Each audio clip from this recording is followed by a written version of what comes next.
একাদশী থেকে রাস পূর্ণিমা পর্যন্ত বিশ্ব পঞ্চব্রত আমরা সকলে করি। যারা যারা আমরা জানি কিছু কিছু নিয়ম থাকে। আপনারা বলুন তো মায়েরা, কৃষ্ণ পূজায় কৃষ্ণ পুজো করতে গেলে কখনো কি বেলপাতা লাগে? কৃষ্ণ পূজায় কখনো কি জবা ফুল লাগে?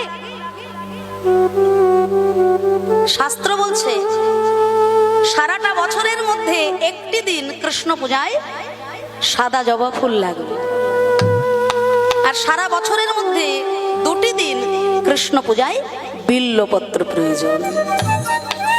এই যে উত্থান একাদশী থেকে 5 দিন রাস পূর্ণিমা পর্যন্ত বিশ্ব পঞ্চব্রত আপনারা জানেন তো। এই যে মায়েরা মাথা নাড়ছে, প্রথম দিন ভগবান উদ্দেশ্যে আপনারা ভগবানের শ্রী চরণে পদ্ম ফুল অর্পণ করবেন। দ্বিতীয় দিন ভগবানের উরু দেশে বিল্বপত্র দান করবেন।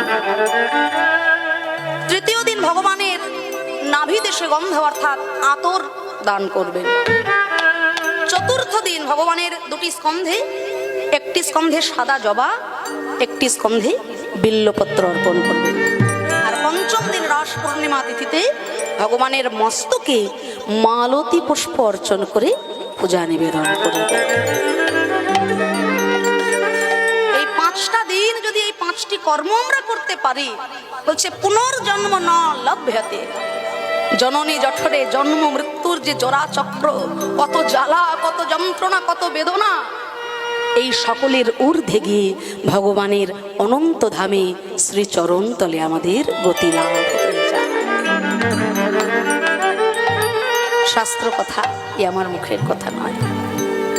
কেননা এই যে হরিবাসরে আমরা উপস্থিত হয়েছি বাবা, ভগবানের জন্য যদি আমরা একটু কিছু করতে পারি, ভগবান তিনি সবকিছুটা উজাড় করে দিয়ে সেই ভক্তকে রক্ষা করার চেষ্টা করেন, তাই না?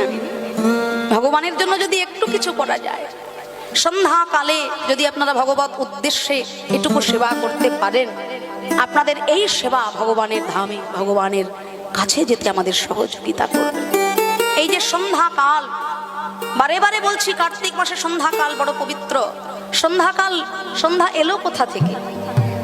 আচ্ছা মায়েরা একটু বলো তো দেখি, সৃষ্টিকর্তা ব্রহ্মা কি খাচ্ছ মা? মুড়ি? আহা গো, খিদে পেয়ে গেছে। মন দিয়ে শুনছো তো? খুব গুরুত্বপূর্ণ বিষয়। কীর্তন তো আমরা শুনবো, লীলা তো আমরা শুনবো, তার আগে এই সাংসারিক জরুরি কথাগুলো আমাদের খুব জানা দরকার। আচ্ছা, সৃষ্টিকর্তা ব্রহ্মার কটা মাথা একটু জোরে বলো। ও মায়েরা, ব্রহ্মার কটা মাথা?